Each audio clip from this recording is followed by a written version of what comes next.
The sound of my son's voice still echoes in my head, sharp, furious, and louder than I ever thought he could be. "Get out of my life, old man," he'd shouted right before his hands hit my chest and I tumbled down the stairs. Lying there, breath knocked out of me, staring at the ceiling, I realized something painful. Betrayal doesn't always come from strangers. Sometimes it wears the face you once cradled in your arms. Before we dive into today's story, take a moment to share where you're watching from. We love seeing how our stories bring people together from every corner of the world.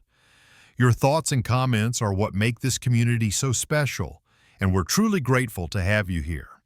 If you haven't already, don't forget to hit that subscribe button and turn on notifications so you never miss a new story filled with drama, resilience, and unexpected twists. Now settle in, get comfortable, and maybe grab your favorite drink because this is a tale you won't want to miss. Let's get started. Pittsburgh wears its weather like a second skin. Cool breath off the Allegheny, steel bones thrown across the water, and a sky that seems to hold its jaw tight. From my porch in Lawrenceville, the bridges cut the horizon like wrenches laid on a workbench. I've spent 40 years under that sky and inside factories that taught me the difference between muscle and pride. Now the house I bought 2 decades back, 2 stories of old timber and stubborn nails, is my workshop for quieter repairs. Creaking boards, fading paint, and a heart that insists on remembering. When Loretta was alive, the kitchen sounded like Sunday even on a Tuesday. Spoons touched bowls with a soft clink, radio whispering soul classics, her humming sneaking around the corners of the hall. 3 years since the funeral and the house still expects her footsteps before the sun. I keep her photo on the mantel above the heater, that smile lifted by a wind only she could feel. Mornings, I nod to it and pour my coffee like I'm punching a clock. Some habits are a kind of worship. Darius drifts in and out, a fast tide with fast shoes. He's 28 and taller than me, though he slouches like the world owes him a shoulder to lean on. He comes by to borrow sockets or eat a hot plate when his own fridge looks like a bad idea. Sometimes he asks for a little cash and promises he'll square it when the next job pays out. I rarely press him. My generation measures love in rides given, lunches packed, and bolts tightened without a receipt. Maybe I was too quick with the wrench. Back in the day, the plant taught me rules you can hold in your palm. Torque isn't a guess. It's a setting. Thread a bolt crooked and you break it, or worse, you break something living. The union showed me the worth of a dotted line and the weight of a name beside it. You sign, you show up. You say you'll be there, you are there, no scenic route, no exit ramps. When the whistle blew, 1,000 boots moved as one. Whatever else I am one boot among them still. The house carries those rules. I installed the staircase myself the year Darius finished middle school. It was a winter of cheap coffee, cold fingers, and sawdust riding the sunlight like a woo snowfall. I sanded the railings until they felt like a promise and sealed them with a varnish that smelled of pine and perseverance. Time has knuckled that wood, and the right-hand rail has loosened in its brackets. Mrs. Rosa Delgado, who has better eyes than me, keeps reminding me. "Zeke, that rail is flirting with disaster," she said last week on my steps, her grocery bags nodding along. "I'll get to it this weekend," I told her, and then the weekend slipped its leash. I am not rich. I've got a pension that doesn't blush, and a savings account that minds its manners. When Darius told me he'd proposed to Noelle, my chest loosened. She's a good woman, bright, steady on her feet, ambitious in a way that smells like fresh bread, not fireworks. I wanted their start to ring clean, so I drove down to the venue by the river, let my hand write the deposit like it had been saving ink for this moment, and watched Ms. Brianna Keats slide the contract across to me. $18,500. My name on the signature line, mine on the receipt. I carried the folder home like a tool I knew how to use. Mount Calvary sits on a corner where the wind stalls and the stained glass warms the floor. Pastor Langston Reed has a handshake that feels like a father's coat and a voice that doesn't know how to lie. On Sundays, I sit 3 rows back, not quite half believing, but fully grateful for the choir. "Brother Zeke," he says, catching me at the door, "how's that hip of yours?" "It obeys when I negotiate," I answer, and he laughs in the low way that makes you feel more upright. Fellowship is a word church people like. I think they mean the feeling of sharing weight without having to ask.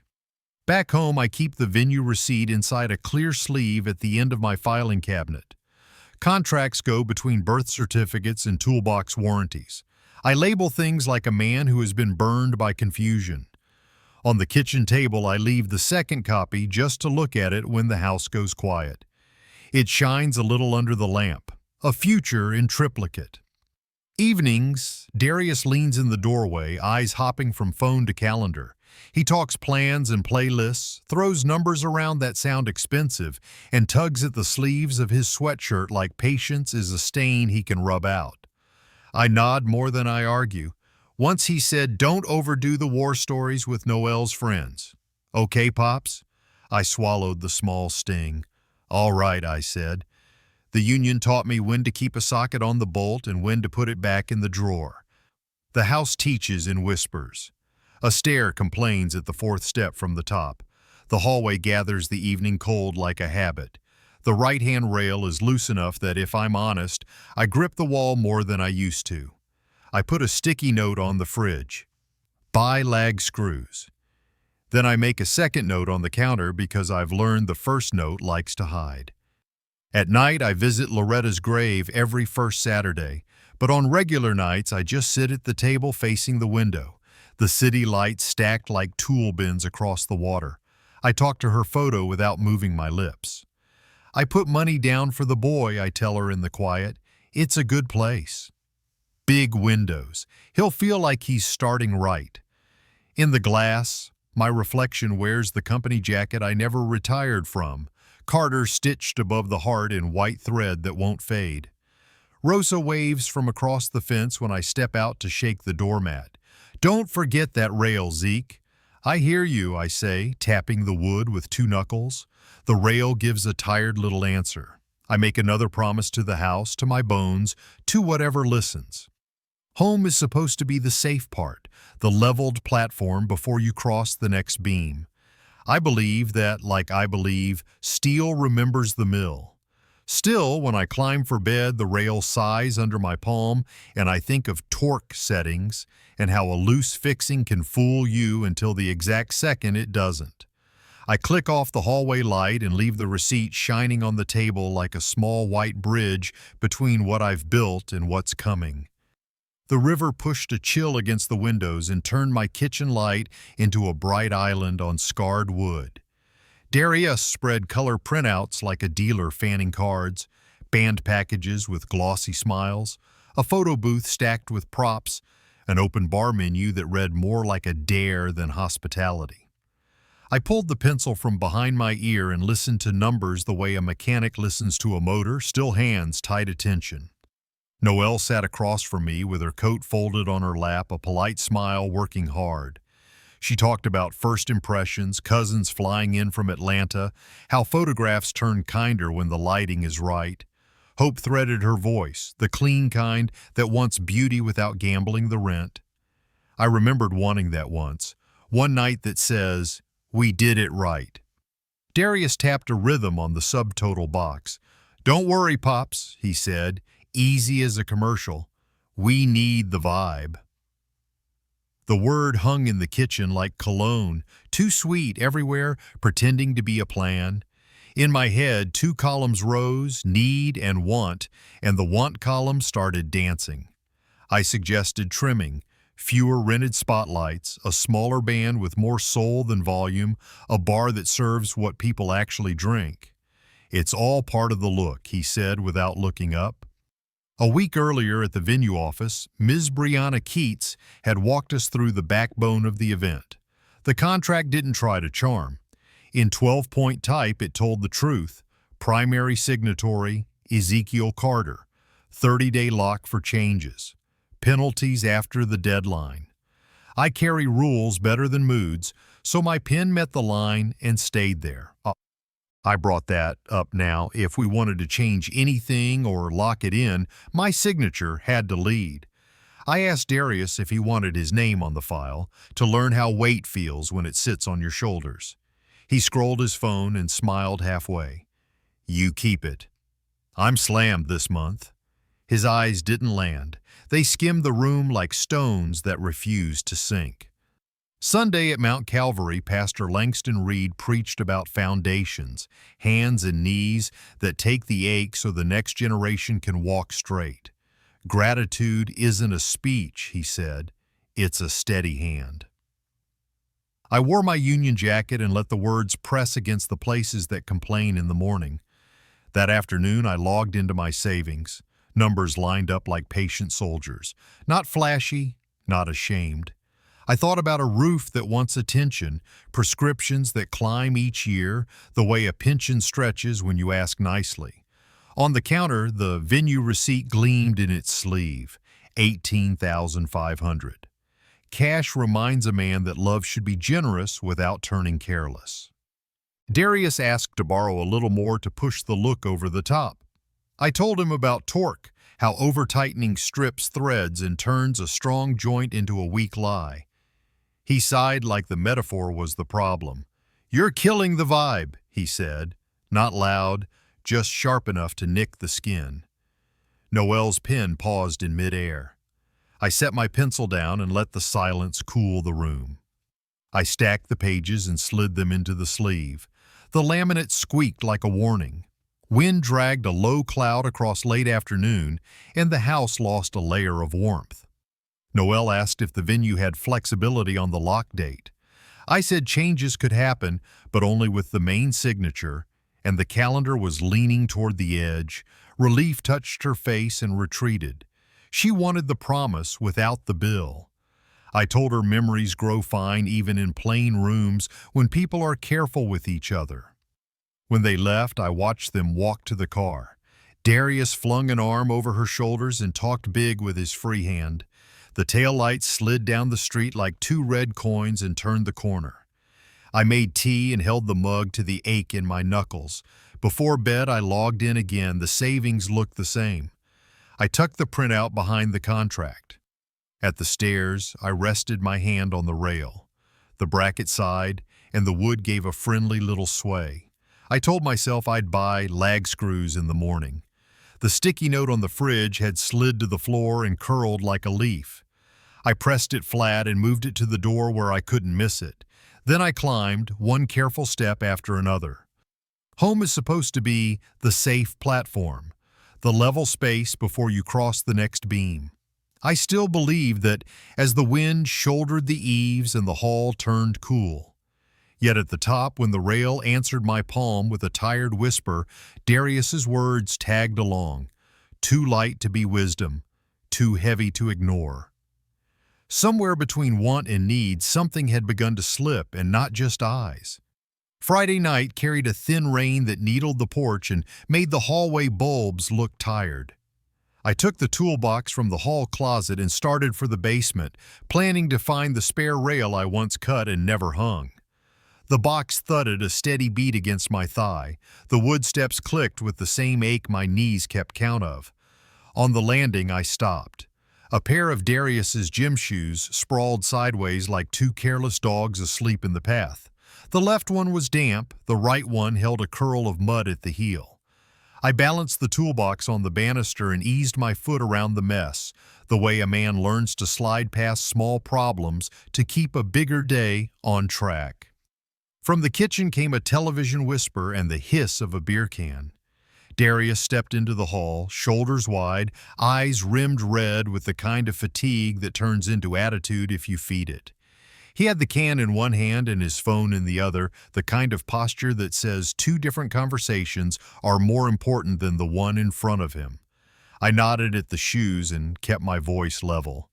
Watch your gear on the stairs. A simple rule older than both of us. Clear the path you walk. His mouth made a smile that didn't travel to his eyes. Bah, don't start. It's fine.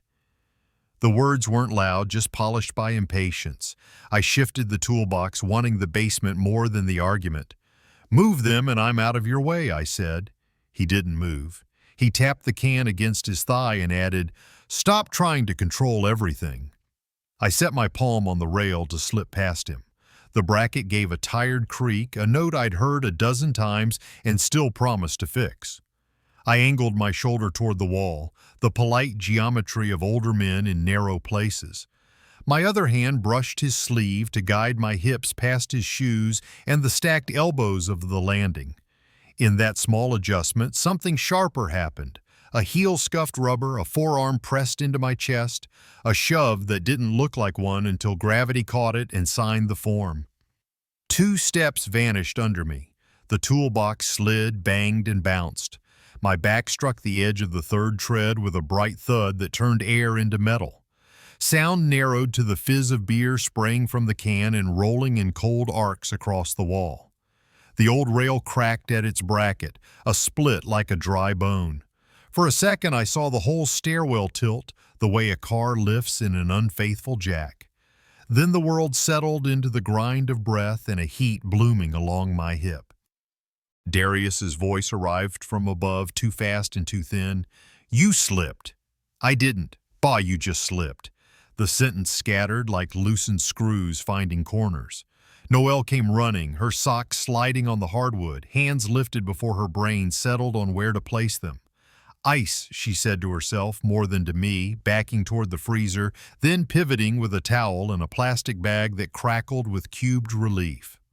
I sat up the way a transmission does when a tooth breaks, careful, aware, bargaining with invisible forces. The air smelled like beer and old wood and the little lightning of cut metal. A trash can had toppled and spilled a tangle of paper towels and a lid that rolled until the wall stopped arguing. Through the fog of ache, the technician in me cataloged what still worked. Ankles flexed, knees answered, ribs complained, but didn't scream. I pressed the towel bag to the side of my hip and waited for the burn to cool into ordinary pain. "Do we call somebody?" Noelle asked, voice small. I shook my head and found a sentence that would stand. "I'm all right." Pride signed it before caution could object. Darius leaned on the banister that had betrayed us both and stared at the floor. His face carried a kind of defensive blankness, the look of a man building a story while facts still smoke. "You were rushing," he added, as if language could sand down the corners of what just happened. Silence filled the hall the way water fills a narrow trench. The television continued whispering in the kitchen, some canned laughter trying and failing to cross the distance. I breathed through the drum in my ears and kept my voice even. "Pick up your shoes." He bent, finally, stacked them like evidence turned away from a jury, and set them by the mat. Noelle helped me to the couch, set the ice again, and fussed over a throw blanket like warmth could vote down embarrassment. I didn't call 911. Men my age come from a shop class that teaches you to check alignment, rotate gently, and pretend luck is skill. I watched the second hand on the wall clock chew 3 circles while the ache mapped a coastline on my side. When I stood, the room didn't sway, which I took as permission. Darius opened his mouth, looking for a ladder made of words, then decided none would reach. "You good?"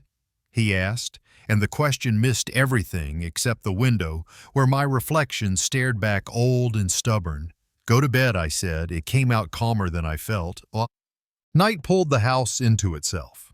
Upstairs, the floor complained at the 4th step, a familiar groan. I lay on my back and counted with my breath, 4 in, 6 out, again and again until the sharp edge of pain dulled into something I could ignore if I squinted. In the dark, the picture of Loretta waited on the dresser. I told her in my head what had happened, and she listened the way she always had, without rushing to the fix. Morning brought a knock on the door like a short hymn.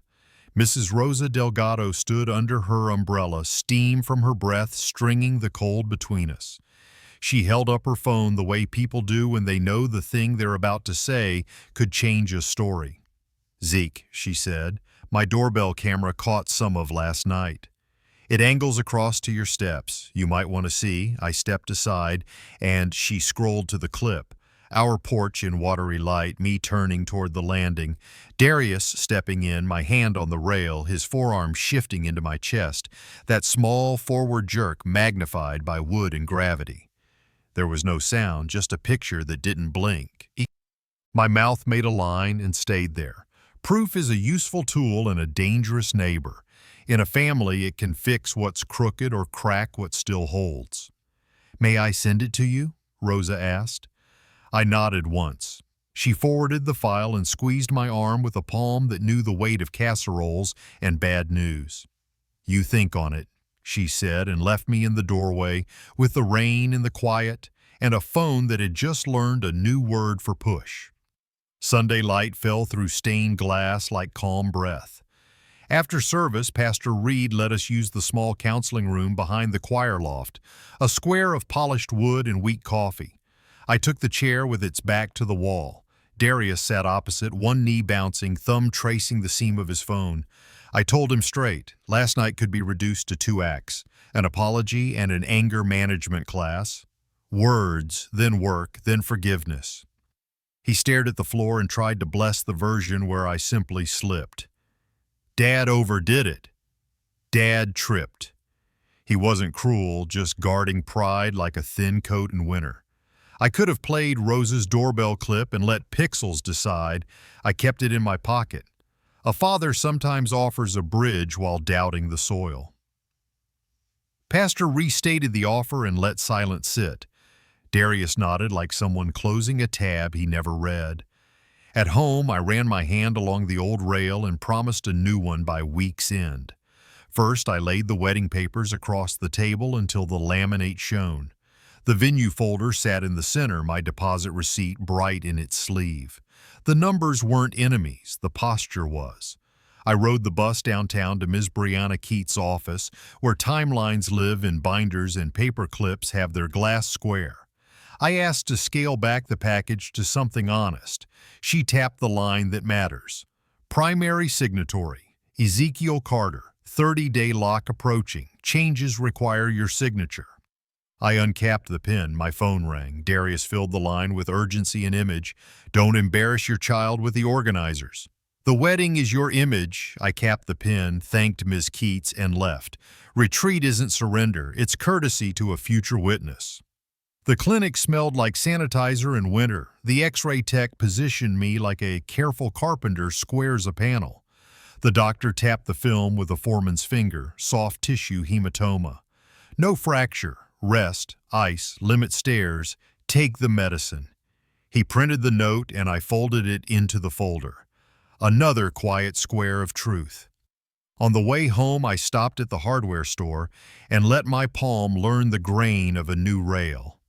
The wood felt straight. I picked lag screws with heads that invite a steady driver, anchors with a load rating I respect, a sleeve of washers to spread force. In my head, I laid out the job, studs, pilot holes, the levels bubble centered like held breath. Fix what keeps a body upright, then fix the story. Afternoon narrowed to a gold strip on the dining room wall while I built a stack any steward would bless. Deposit receipt, contract, invoices, medical note. I labeled a flash drive with today's date and saved the doorbell clip Rosa had texted. I drafted an email to Monica Hale, the lawyer who once shared a picket sandwich with Loretta and me. I asked about the rights of a primary signatory under a safety or good faith clause and the cleanest path to suspend an event when family safety is in play. I didn't send it yet. Some words need one more pass. Dusk settled. I mounted a small camera on the bookcase facing the stairs. Not bait, just memory with a lens. I leaned the new rail against the wall and set the hardware beside it. Organization is a kind of prayer. You place things where your hands will find them when the moment says now. I slid the medical note into the venue folder and tucked the stack near the kettle where morning courage lives. I stood before Loretta's picture, the one where the wind lifts a single strand of hair. I told her I had chosen talk over proof, offered the boy a plain road, and watched him take the scenic one with a cliff. The frame said nothing, which helped me hear the parts of myself that don't trust quiet. The phone buzzed. A banking alert lit the screen with indifferent grammar. A new consumer loan application lists E. Carter as cosigner. I sat, opened the app, and found an application number, Darius's name, and a shaky imitation of my signature. Shock pressed a thumb behind my ear. The house cooled. The stairs looked taller. I took screenshots, downloaded the PDF, and flagged the account. Then I opened a new note to Monica, this one written with the clarity of a wrench clicking home. Suspected forgery. Immediate freeze. Resolve within family if accountability is real. Within law if not. I closed the laptop and touched the new rail. Tomorrow I would mount it straight. Tonight I finally believed what the wood had been saying. Some boundaries are not conversations. They are anchors you bolt into studs so the whole house remembers where the weight belongs. If you're still watching and you felt that sting of betrayal too, type number 1 in the comments. Because what comes next will make you question how far forgiveness can really go. Morning opened pale over downtown Charleston. I arrived at Monica Hale's office before the blinds tilted. She had already cleared her desk except for one mug and a folder labeled Venue Contract. Carter. The smell of lemon polish and paper made me feel like I was stepping into judgment. She read every page, tapping her pen once for each clause. "You're listed as the primary signatory," she said finally. "Under the safety clause, you can cancel with cause. A fall, a household risk, it qualifies." I watched her draft the letter, termination of venue agreement, safety clause invocation. The printer sighed out the pages, my name weighted at the bottom, black space asking for resolve. I signed without shaking. When the pen lifted, the air felt lighter. She scanned and hit send. In the copy line, Ms. Brianna Keats, Mount Laurel Events. The click of that button was the sound of a bridge burning without smoke. 15 minutes later, Ms. Keats replied, acknowledged, refund in 14 business days, receipt attached. Monica printed it, slid it across the table. "Keep this somewhere safe," she said. "And Zeke, save every record." "Your son's already used your signature." Once I nodded, pocketed the document. The elevator down smelled like metal and relief. I was unlocking my truck when the phone vibrated. Darius's name glared across the screen. I answered before the second ring. "You just killed my wedding," he shouted. "Do you even understand what you've done?" I leaned against the door, the phone cold to my ear. "I understand perfectly," I said. "I used my right to protect myself. You can rebook when you're ready to do things honestly." He cursed under his breath, a sound more fear than fury. "You just want to humiliate me, make me look small." His words shook, not because of tears, but because the floor had moved under him. Noelle's voice appeared faint in the background. "Please, just wait a few days." I said gently, "You can wait forever if you need, but I'm done lending my name to a lie." Then Darius snapped, "You're nothing but a bitter old man trying to drag me down with you." The call ended in a hard beep that echoed inside my ribs. For a second, I saw the night on the stairs again, but the difference was that now I was standing. The air stung, but it was clean. By noon, I found myself back at Mount Calvary. The sanctuary was empty except for Pastor Reed dusting hymnals. I told him what I'd done, every line, every signature. He listened the way people watch tides, quietly, because the rhythm explains itself. "A father builds a bridge," he said, "not to make the son return, but to give him something solid if he ever tries." I nodded. The stained glass behind him painted us both in fractured color. Driving home, I passed the oak-lined streets where Loretta used to hum along with the radio. The refund receipt sat on the passenger seat like a ticket out of guilt. I didn't feel victorious, just finished. Monica's message arrived around 3. "Hold on to all files. If he attempts another financial move under your name, report it immediately." I saved the note to my encrypted folder, the same one that held Rosa's clip in the doctor's report. Evening sank, I brewed tea and watched the condensation ghost across the kitchen window. The house felt balanced again, my tools on their hooks, the new handrail waiting to be installed. I almost believed the storm was over until Rosa called. Her voice trembled, breath skipping between words. "Zeke, you need to look online. Right now." I opened my laptop. A video sat on the trending feed under the title, "My Dad Lies About Me." The thumbnail froze on my face, mid-frown. Darius's voice narrated over chopped footage. He tripped, then blamed me. The segment from the doorbell camera had been sliced, the push edited out, the audio doctored so it sounded like I'd shouted first. In the background, his friends laughed, posting comments about crazy old folks.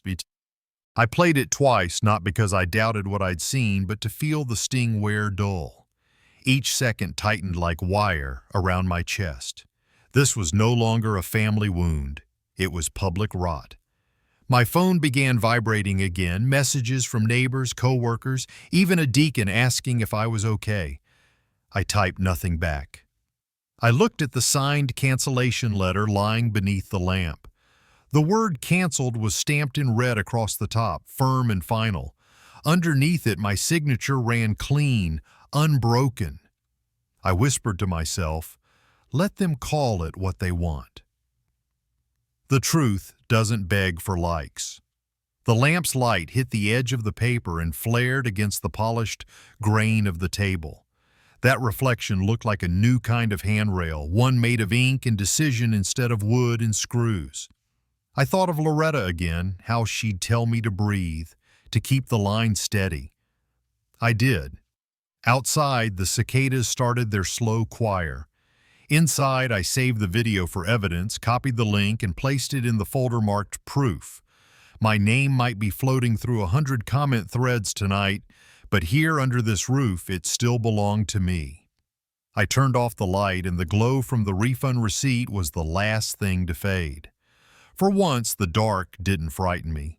It just confirmed that the bridge had burned cleanly. Curtains looked merciless, cutting through like interrogation. When I opened my laptop, the video sat at the top of every feed, thousands of views, comments like shards of glass, old man drama, some folks need a nursing home, not a venue deposit. I scrolled until my chest tightened. My name wasn't a name anymore. It was a joke traveling at the speed of Wi-Fi. I wanted to shout. I drafted a post. Short, clean, furious. The video is edited. There's proof. But my fingers hovered. Behind that instinct was another voice. Older, steadier. You fight fire with wind. You'll only feed it. I closed the window and went to the sink to splash cold water on my face. The mirror didn't show anger, only exhaustion. My phone buzzed. It was an email from Monica Hale. "Zeke, we have grounds for defamation. I can file by tomorrow. Think about it seriously."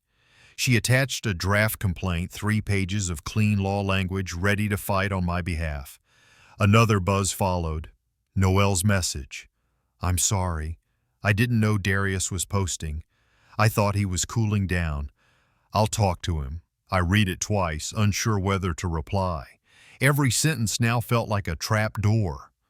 The house was too quiet. I brewed coffee, let it go cold, then walked into the yard. The lavender patch Loretta planted years ago had gone brittle, gray stems bent toward the soil. I knelt and began trimming the dead ends, fingers smelling of dust and ghost perfume. The rhythm of pruning slowed my pulse. Each snip whispered something older than rage. Repair, not react. I thought about the court case Monica promised, the clean satisfaction of headlines reversed, my face vindicated on the same screens that mocked me. But even in imagination, victory felt hollow. People wouldn't remember the correction, only the scandal. Loretta's voice surfaced from memory. "When you're right, let time prove it. When you're wrong, let silence teach you." She'd written it once in a birthday card I still kept.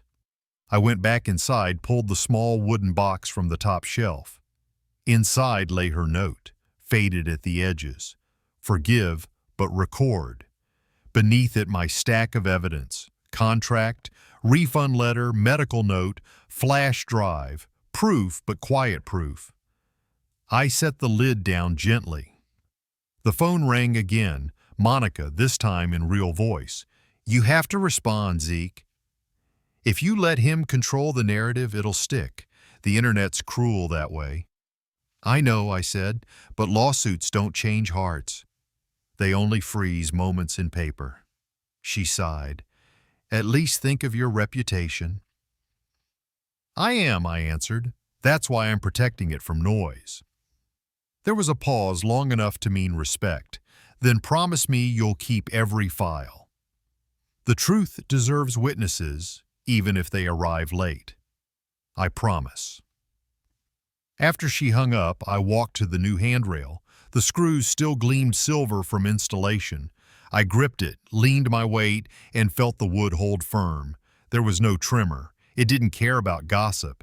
It did its job, steady, silent, reliable.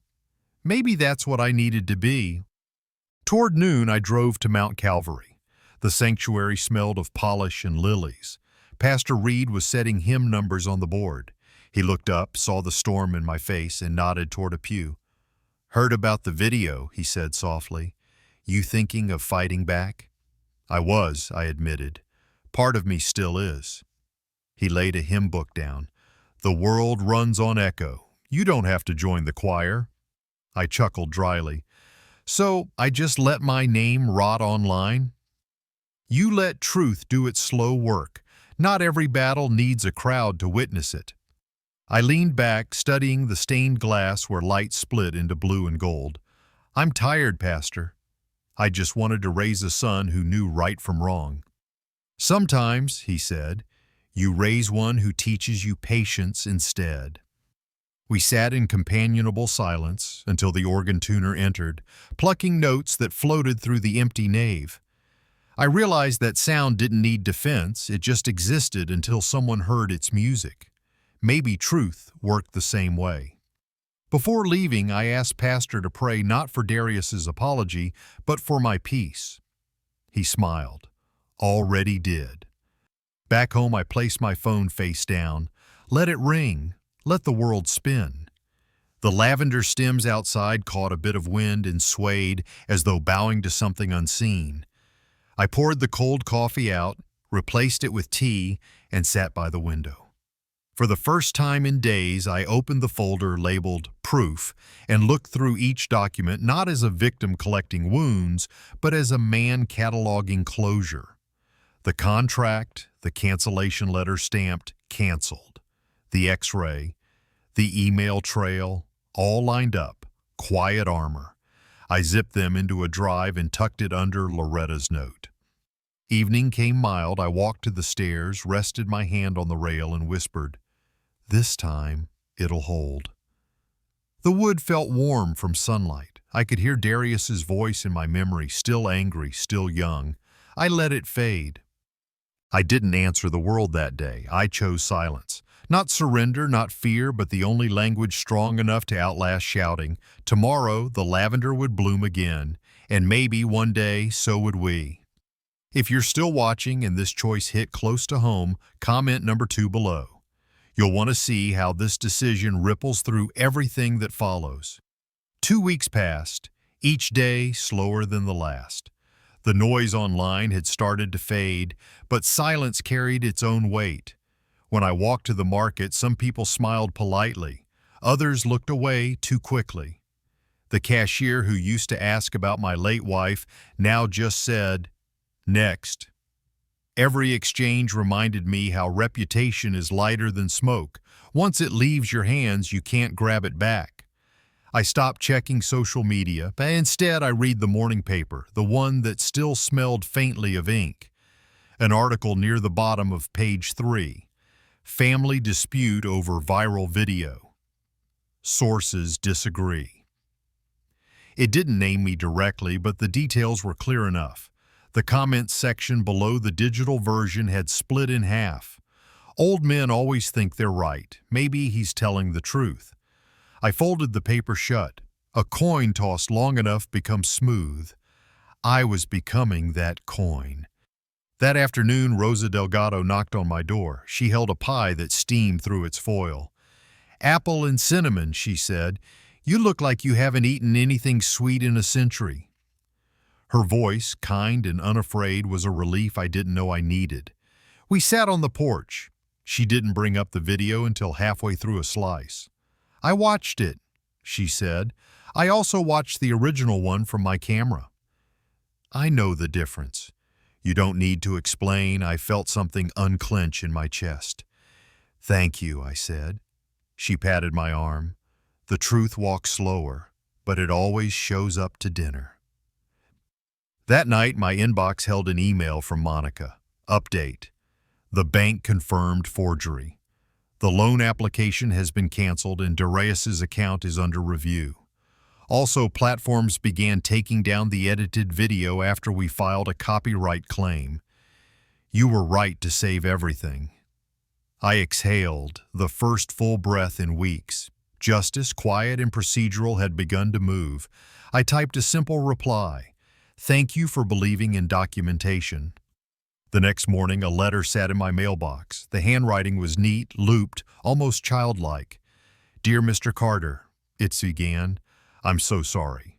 I didn't know Darius had edited that video. He's seeing a counselor now.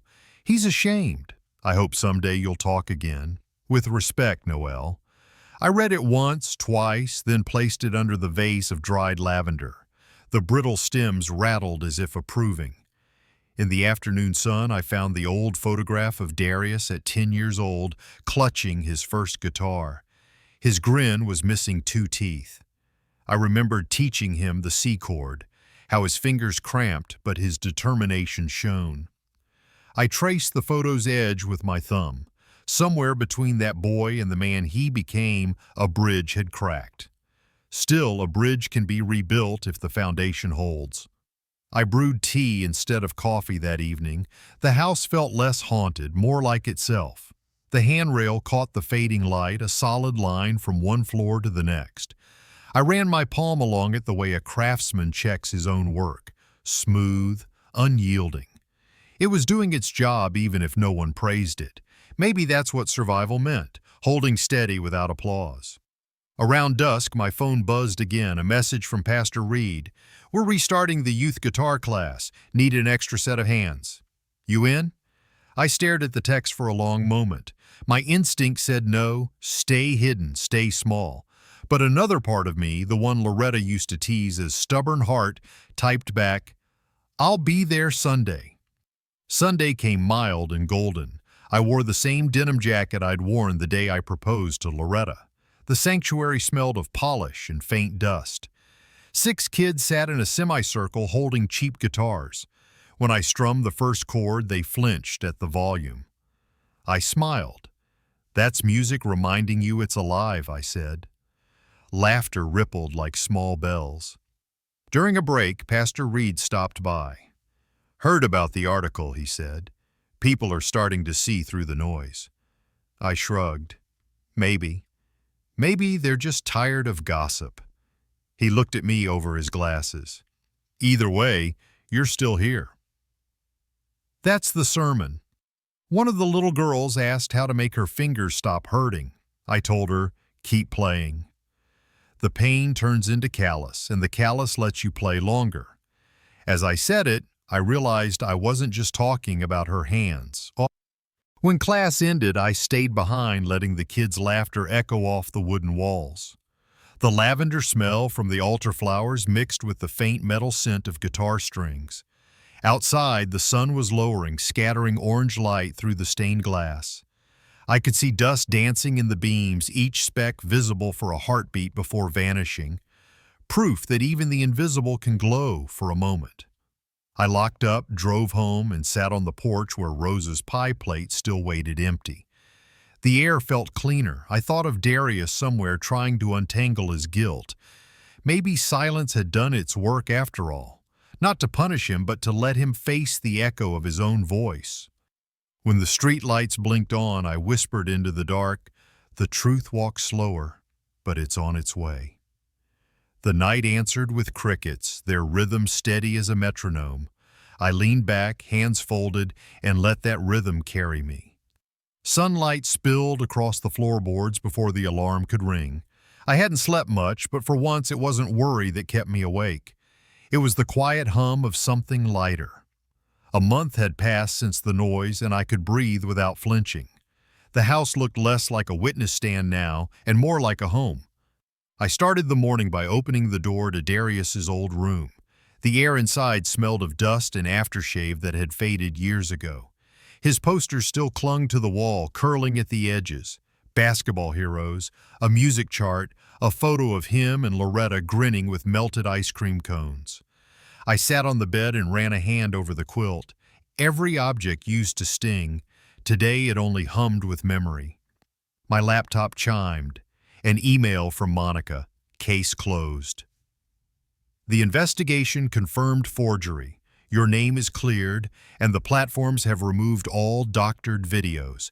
I've attached the closure documents. Keep them for your files. Congratulations, Zeke. You can exhale now. I stared at the words.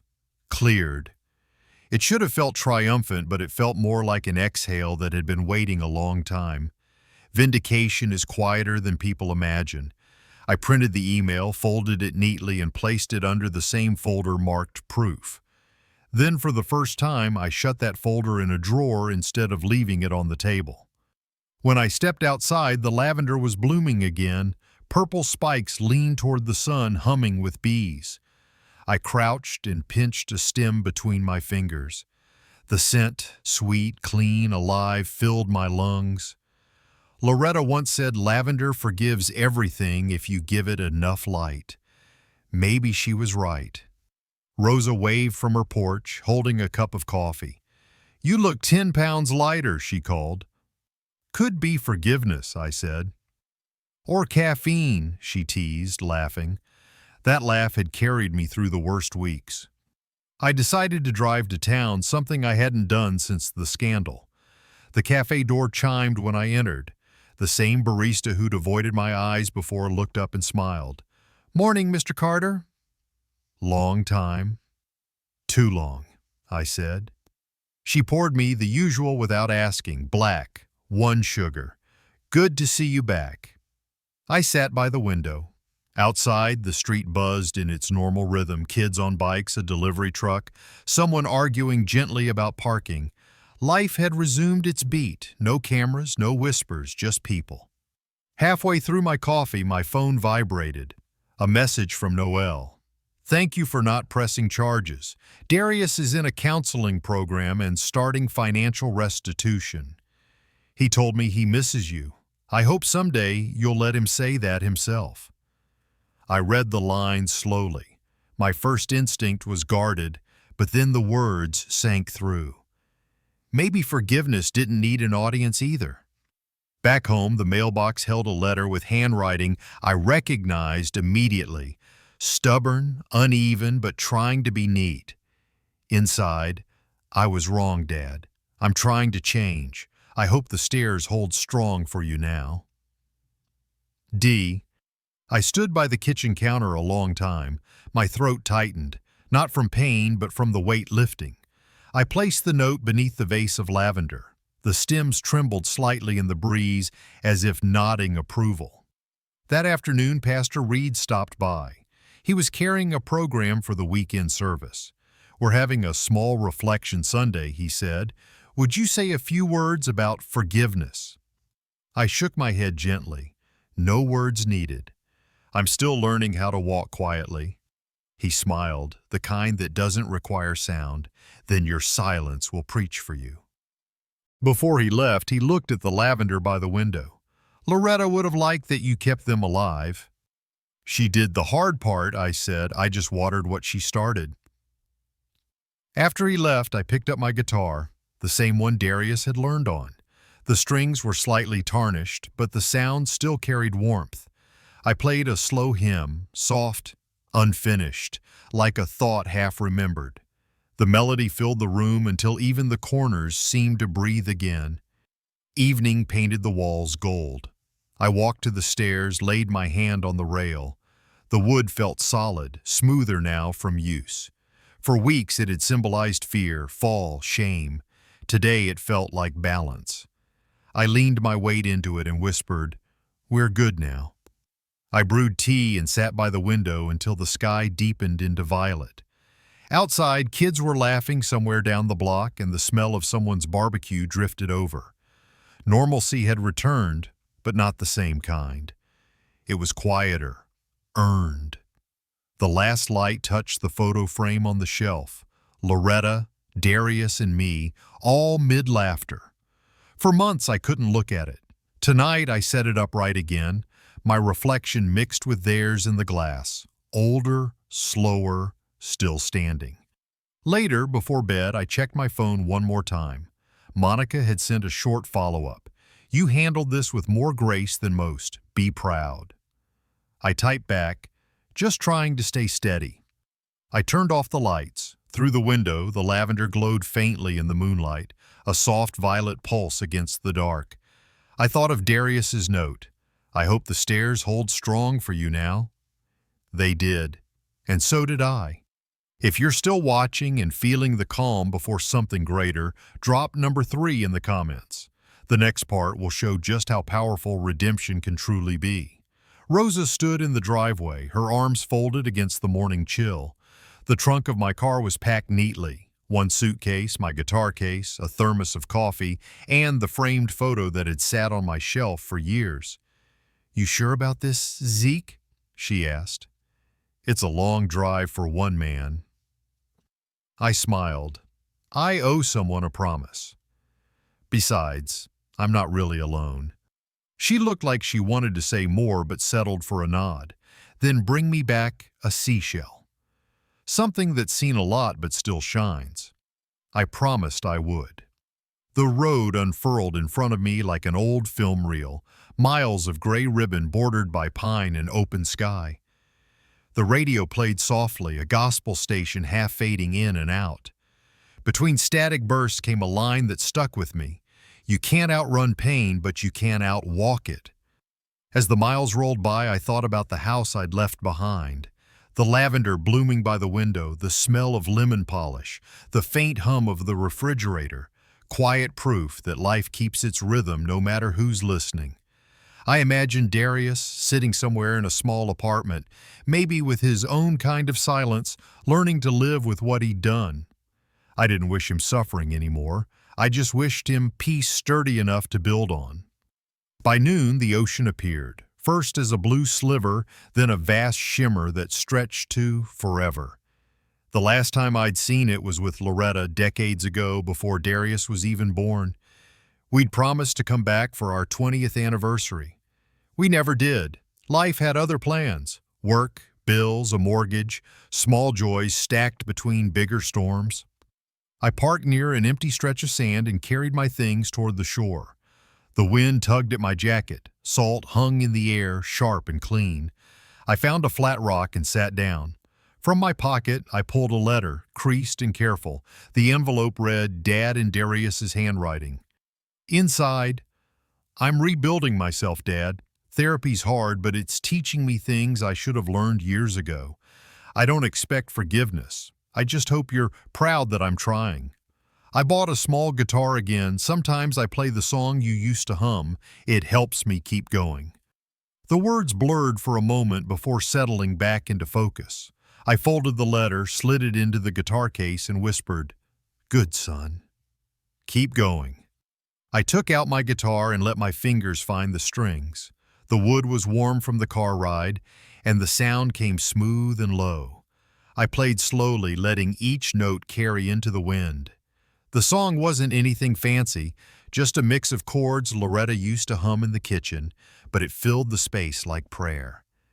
When the final note faded, I said softly, "That's our song, son. It's time to let it rest." The sea answered with a long hiss of foam against rock. I placed the lavender stem I'd brought beside the framed photo. The faces smiled up. Loretta with her easy warmth, Darius with his gap-toothed grin, and me younger, uncertain, unaware of how fragile love can be. I pressed the frame into the sand until it stood upright like a small monument. I stayed until the tide began to creep closer. The foam reached my shoes, cool and deliberate. I didn't move right away. I wanted the ocean to take what it wanted. The old pain, the anger, the ghosts of what-ifs. When I finally stood, a wave swept over the lavender, tugged one bloom loose, and carried it away. The rest stayed anchored. Forgiveness, I thought, was just that, letting part of it go while keeping enough to remember. I walked along the shoreline, the wet sand sucking gently at my feet. A few gulls circled above, crying out like they knew something about release. I thought of Rose's request and bent down to pick a small shell, a spiral, pale pink, still shining despite its chips. I brushed it clean and slipped it into my pocket. As the sun began to lower, the horizon turned gold. I brewed coffee on a small camp stove, its scent mingling with salt air. The warmth spread through my hands. For the first time in years, I didn't feel the need to rush anywhere or fix anything. I simply existed, and it was enough. The past had been loud, the shouting, the online storm, the fall. But healing was quiet, like a tide that doesn't announce itself yet smooths every rough edge it touches. Before leaving, I looked back once more. The lavender was half buried now, its purple tips swaying with each wave. The picture frame still stood, glinting under the setting sun. I didn't feel loss anymore, just gratitude for the chance to live long enough to learn. I whispered into the breeze, "He pushed me down once, but I learned to stand taller, because forgiveness isn't for them, it's for us." The words drifted away, caught by the wind, scattered across the water. Maybe somewhere out there they'd reach him, or maybe they'd just dissolve into the sea, and that would be enough too. When the last light slipped behind the horizon, I packed my things, took one last look at the ocean, and started the drive home. The road stretched ahead, quiet, steady, infinite. The first chill of autumn had settled over the neighborhood. Leaves, copper and gold, gathered in lazy swirls along the curb. I sat on the porch with a cup of black coffee, watching the lavender bend gently in the wind. 6 months had passed since I'd stood on that beach, and the world had quieted in ways that felt earned. My days were small again, morning walks, afternoon lessons with the church kids, the hum of my guitar filling the house. Peace wasn't loud. It arrived like sunrise, slow and certain. When the mail carrier waved from the gate, I shuffled down the steps to meet her. "Morning, Mr. Carter," she said, handing over a thin stack of envelopes. Bills, an ad for lawn service, and one typed letter in an unfamiliar font. The return address belonged to the Riverbend Chronicle. I opened it right there on the porch. "Dear Mr. Carter, we're running a story about a new nonprofit called Second Step Foundation. The founder, Darius Carter, mentioned you as the inspiration for his mission to help seniors recover from financial fraud. We'd love your comment for publication." The rest blurred. My eyes stayed fixed on his name. For a long moment, the world seemed to pause, the sound of birds, the breeze through the maple tree, even my own breath. Darius, my son. The boy who once shoved me down the stairs, the man who had vanished into shame and silence. Now his name appeared beside the word foundation. I went inside, set the letter on the kitchen counter, and poured another cup of coffee just to keep my hands busy. The mug trembled a little as I brought it to my lips. I wasn't sure what I felt. Pride, disbelief, maybe both. On the counter, the lavender I'd dried months ago still held its faint color. I brushed my fingers across it and whispered, "Good work, son." That night, curiosity got the better of me. I turned on the computer and searched Second Step Foundation. The homepage loaded with soft blue tones and a quote across the top. "Redemption starts when you decide to repair what you broke." Beneath it was a photo of Darius in a gray suit standing beside a table of older volunteers. He looked leaner, older, but there was a calmness in his eyes that hadn't been there before. In the About section, I found a short paragraph he must have written himself. "My father once taught me that trust is a kind of wealth. I lost both for a while. This organization exists to help others rebuild what they've lost: dignity, confidence, and the courage to stand again. I didn't realize I was crying until the tears spotted the keyboard. I leaned back in the chair and let them come. Forgiveness, it seemed, had found its way around the long curve of time and landed where it belonged. On Sunday, Pastor Reed called. "Zeke," he said, "the congregation's asking for a song next week." "Something from you." I chuckled. "You all trying to make me famous now?" "Just faithful," he replied. "That's better." So I practiced all week, fingers stiff but willing. When the morning came, sunlight poured through the stained glass windows like honey. I sat on the small stage, guitar resting against my leg. Rosa sat in the back row, her eyes kind and steady. I played the tune I'd once played at the ocean, the one Darius and I used to hum. But this time, the notes felt lighter. Each chord was a step away from pain, toward peace. When I finished, the room stayed quiet for a heartbeat before soft applause rippled through. After service, Rosa approached with a folded pamphlet. "You might want to see this," she said. On the front, Second Step Foundation, free seminar, protecting seniors from financial exploitation. At the bottom, guest speaker Darius Carter. I held the paper carefully, afraid it might dissolve if I breathed too hard. "When is it?" I asked. "Next Saturday?" "At the city library." "You think I should go?" She smiled. "Maybe it's not about should. Maybe it's about ready." That night, I left the pamphlet on the kitchen table beside the family photo. I didn't know if I'd attend. Forgiveness didn't need witnesses. But still, knowing he'd found a way to turn regret into purpose felt like the final note in a long, unfinished song. As dusk settled, I made my way to the stairs. The wooden handrail glowed softly in the lamplight. I rested my palm against it, feeling its warmth. That rail had once symbolized pain and betrayal.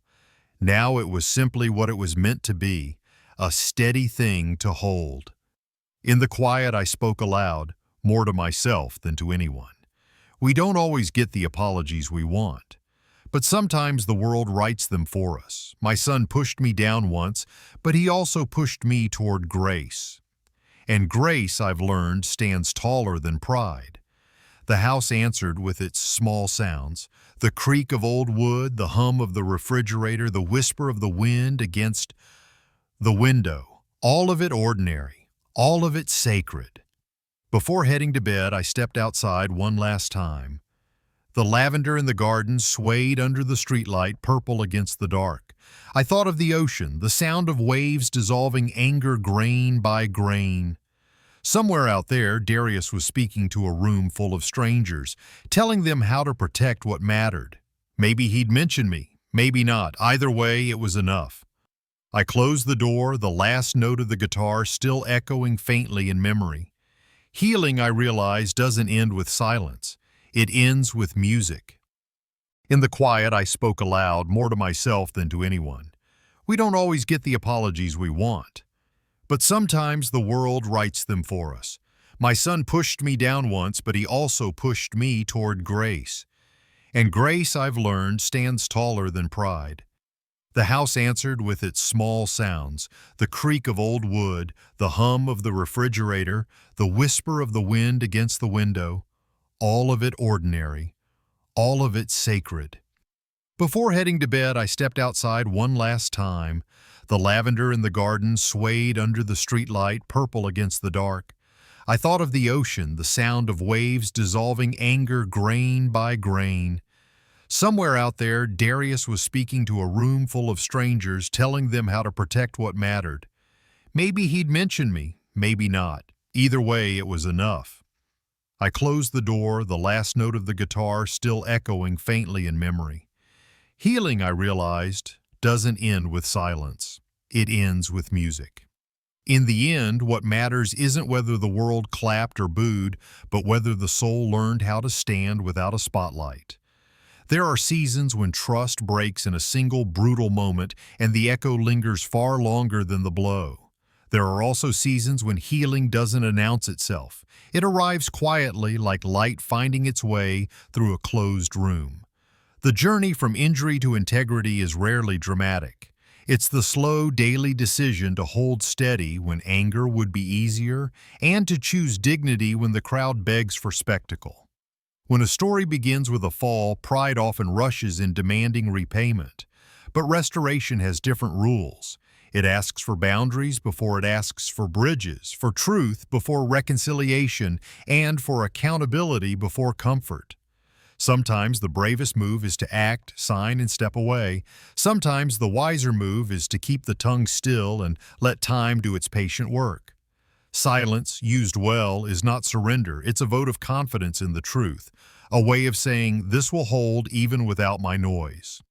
There is a kind of strength that does not flex. It simply bears weight. It looks like a repaired handrail that no one praises, a routine that replaces chaos, a record kept not for revenge, but for clarity. It's the discipline of saving receipts and saving face in the right order. It's the choice to return to simple things: music, work done with care, small kindnesses, and let them reteach the heart what steadiness feels like. Forgiveness is not forgetting, it is remembering without the poison. It does not erase consequences or rewrite what happened. It removes the hook. It says, "What you did mattered, but it no longer gets to run my life." In that sense, forgiveness is a gate we open for ourselves first. Sometimes apologies come, sometimes they don't. Sometimes they arrive wearing actions instead of words. Redemption may look less like speeches and more like service, less like noise and more like a life reordered toward what is right. No one can outrun pain, but it can be outwalked. Step by deliberate step, the ground becomes trustworthy again. The mind unclenches, the room breathes, the future stops feeling like a verdict and starts feeling like a craft. The work is ordinary. Eat, sleep, practice, repair, but the result is anything but. A quiet life returned to itself is a triumph. A steady conscience is a crown. If betrayal cracks the foundation, commitment is the mortar that mends it. The commitment to truth, to lawful action when needed, to silence when wiser, to mercy when strength is secure. The heart learns to travel light, carrying evidence in a folder and grace in a pocket, ready for either courtroom or kitchen table, and hoping to need neither. Some things are worth saying once and living forever after. My peace is not up for trade. My boundaries are not a debate. My hope is stronger than your echo. And when at last the storm spins itself, what remains is simple and good. A home that holds, work that matters, music that doesn't ask permission to be beautiful. The understanding that justice and gentleness are not enemies, and that standing tall has more to do with the inner spine than with public opinion. Let the past keep its facts. Let the future keep its promise. Today belongs to those who choose clarity, courage, and a grace that stands taller than pride. Thank you for spending your time here, for listening with an open mind and an open heart. If something in this journey spoke to you about boundaries, forgiveness, or the long road from hurt to healing, share your thoughts in the comments. Tell us which moments stayed with you and why. Your reflections help others find their own footing. If you'd like more stories that balance raw truth with hard-won wisdom, consider subscribing and turning on notifications so you don't miss what comes next. And if you're watching from somewhere new to this community, let us know where you're joining from. We're honored to have your voice in the room. Until the next tale, take care of your peace, protect your dignity, and walk forward at the pace of grace.